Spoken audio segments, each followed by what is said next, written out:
तो नमस्कार भैया, प्रणाम। ये है हमारे गांव की काली माता भगवानपुर कोइट और नकान नंबर 2 की, जो बरसों से इनकी पूजा अर्चना होती है और हर तिसाला साल में इसे भव्य पूजा अर्चना की जाती है और अच्छे तरीके से गांव की सभी महिलाएं मिलकर आएंगी, अपना प्रसाद बनाएंगी, पूड़ी लपसी और माता जी को चढ़ाएंगी। और चढ़ाने के बाद फिर जब धार कपूर दे देंगी तब माँ प्रसन्न हो जाती हैं, सबकी इच्छा मनोकामना पूर्ण करती हैं।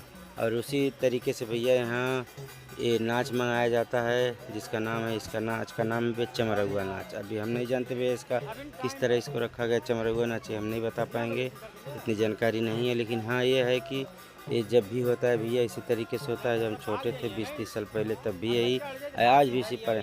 बस फ़र्क इतना भैया, उस समय बूढ़े बुजुर्ग गांव के सभी लोग सम्मिलित होते थे और अपनी राय इच्छानुसार, मतलब जैसा बात विचार बना के अपने हिसाब से करवाते थे गांव में ऐसा पूजा पाठ मंदिर पे। हाँ, इसमें भैया युवा पीढ़ी है और उसमें भैया चंदा जो आज से 25-30 साल पहले लगता था 10 रुपया 20 रुपया, वही बहुत था, सामान सस्ते थे।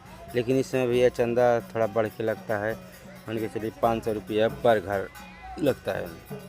और वो भी घर के हिसाब से ठीक है, घर आपका मानिए 500 रुपये। लेकिन अब ये भी सिस्टम भैया, घर में जितने सदस्य अगर अलग रह रहे हैं तो भी देंगे, क्योंकि महंगाई भैया इतनी ज़्यादा है कि इतना पैसा कम पड़ जाता है इसमें। हर चीज़ महंगाई। नाच है भैया इनका भी, पहले ये सब 400-500 में एक ज़माना था, आ जाते थे। अब भैया 10,000 के नीचे कोई ये बात ही नहीं करते हैं। 5-6 लोग आएंगे, खाना पीना इनका व्यवस्था किया जाता है। ये सब चीज़ें अभी चल रही हैं तो बस युवा पीढ़ी की वजह से, क्योंकि जो मर्दार है भैया उन्होंने हाथ खड़ा कर दिया है, वो इस काम में आगे रुचि नहीं लेते हैं। अगर कभी कभार कोई पूछने चला गया सलाह दे देंगे, लेकिन उनको इंटरेस्ट नहीं है। हमें लगता है उन्होंने अपने आप को इससे आज़ाद कर लिया है, इस वजह से वो दबाव अपने अपने डालने चाहते हैं और युवा पीढ़ी को सौंप दिया है कि अपने हिसाब से तुम लोग करो। तो ये सब ठीक है भैया, क्योंकि ये युवा पीढ़ी की वजह से ज़िंदा भी है ये पूजा, और शायद ये चलता रहेगा जब तक साथ है। अब नए लड़के जो तैयार हैं उनके मन में इच्छा होगी या नहीं होगी वो तो भगवान जाने। लेकिन यहाँ तक है कि भैया अगर हम लोग कर रहे हैं तो वो लोग के दिमाग में है कि हम लोग भी ऐसा करेंगे।